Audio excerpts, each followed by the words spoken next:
Hello YouTube, welcome to my channel.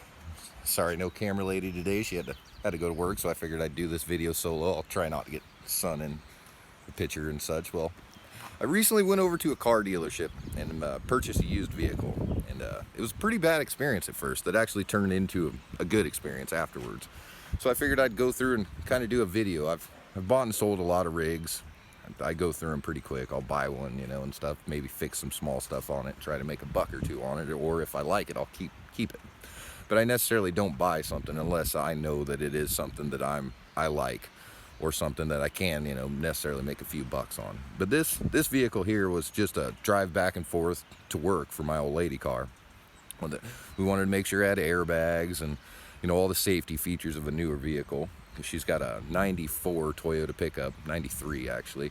And yeah, it's a great rig. She loves the heck out of it, but you know, it doesn't have many safety standards to it, which most of you might know, knowing early Toyotas. And we're pretty partial to Toyotas. They're great, reliable vehicles. So she was in contact with this dealer guy over there in Grants Pass. I don't necessarily want to say the dealership. I should, but I mean, yeah. Well, the guy, they received, you know, they back and forth text and called talking about a car. It was a 2007 Toyota Avalon. And he said, you know, it was a good car, ran one owner, ran and drove great. It just had minor paint fading on the trunk, is what he said. And, you know, so after her talking to him and them going back and forth, texts and phone calls and such, whatever, you know, on the weekend, Saturday, I was like, okay, well, grab up some cash, let's go check it out. If it is a good car like advertised, we'll probably buy it, you know, being that we are Toyota fans. And so we drive over there to Grants Pass, and right as soon as we pull in the car lot, I see the car and I realize it's got a huge gouge down the side. So right then I'm angry. The guy lied to us, whatever, saying that the car was in great condition, just some minor paint fading. As soon as I seen that gouge down the side, I was ready to walk away from the deal completely.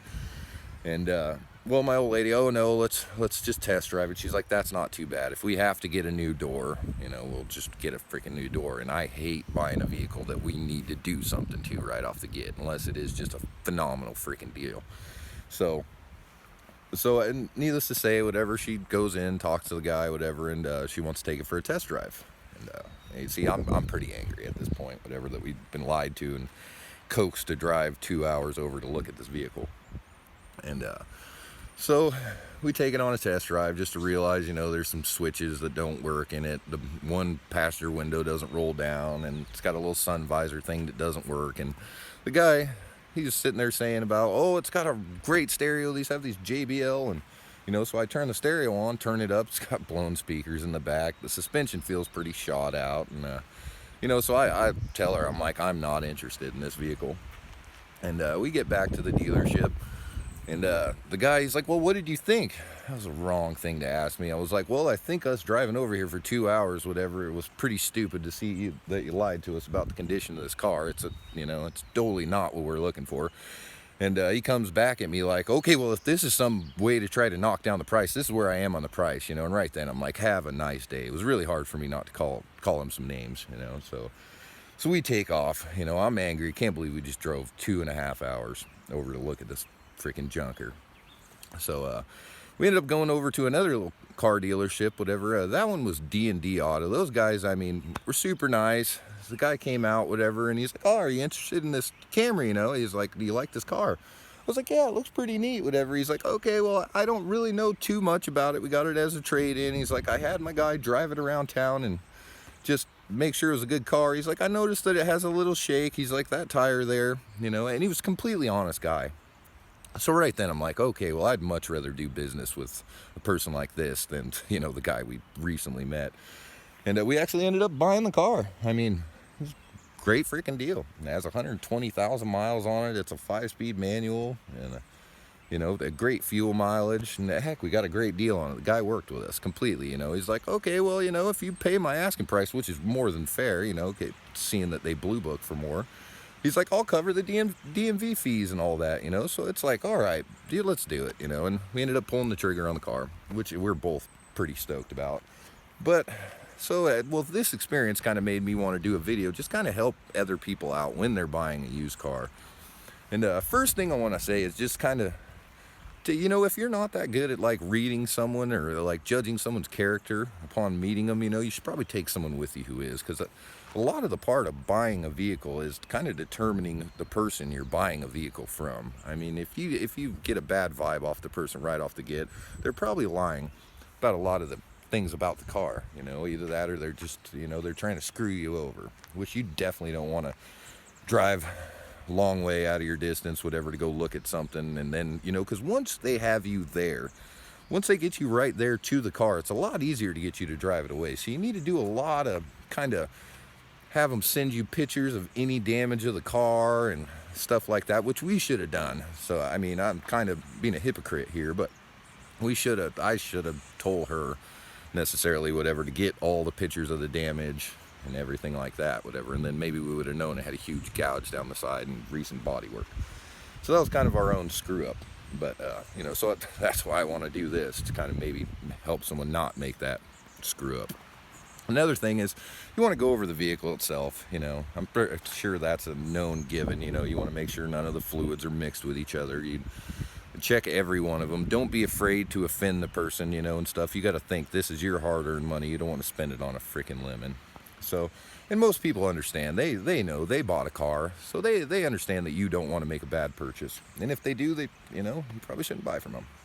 But you know, so go through, check the fluids out.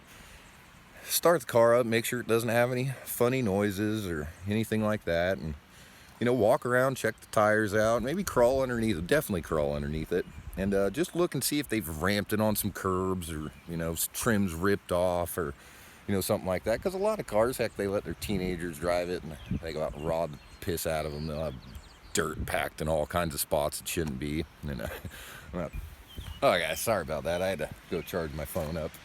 You know, so you want to get out there, give the car a good test drive, and even if the person rides with you, you know, and stuff, which, you know, ask their permission first, but get on it, you know, kind of look at them and be like, it's all right if I get on the vehicle, you know, and freaking put it to the floor.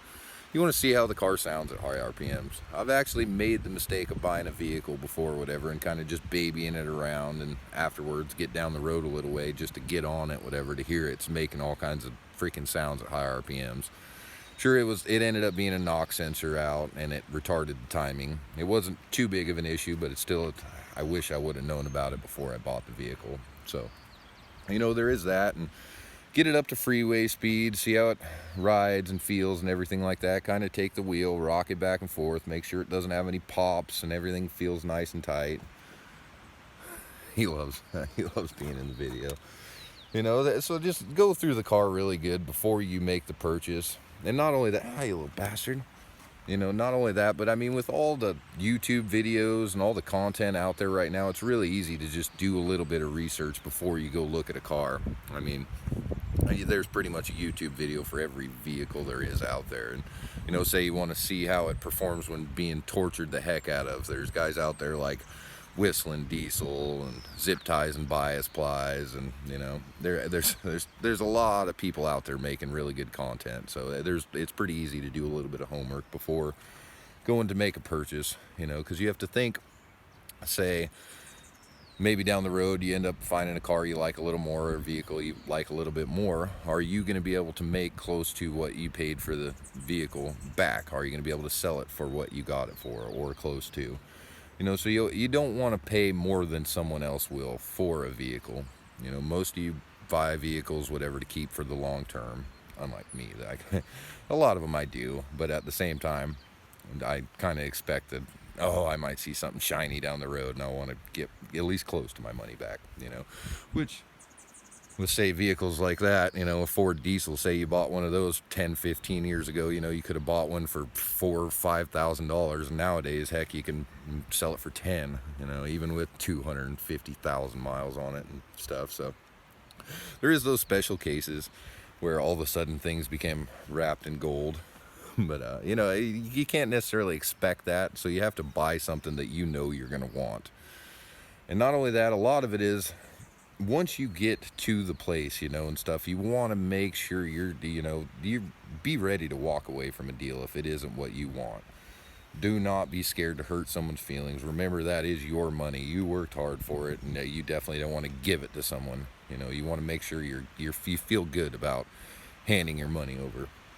So okay, this is just kind of my review, not necessarily review, but just kind of my advice, you know, to some of you car buyers, just not to make a bad deal. Because I mean, I've made plenty of bad deals. I've made some great deals too, but I mean, I have made my fair share of bad deals, and then get down the road, whatever, just to realize, like, man, I wish I would have, you know, got at least this $500 cheaper or something like that to be able to replace this issue that I didn't know about.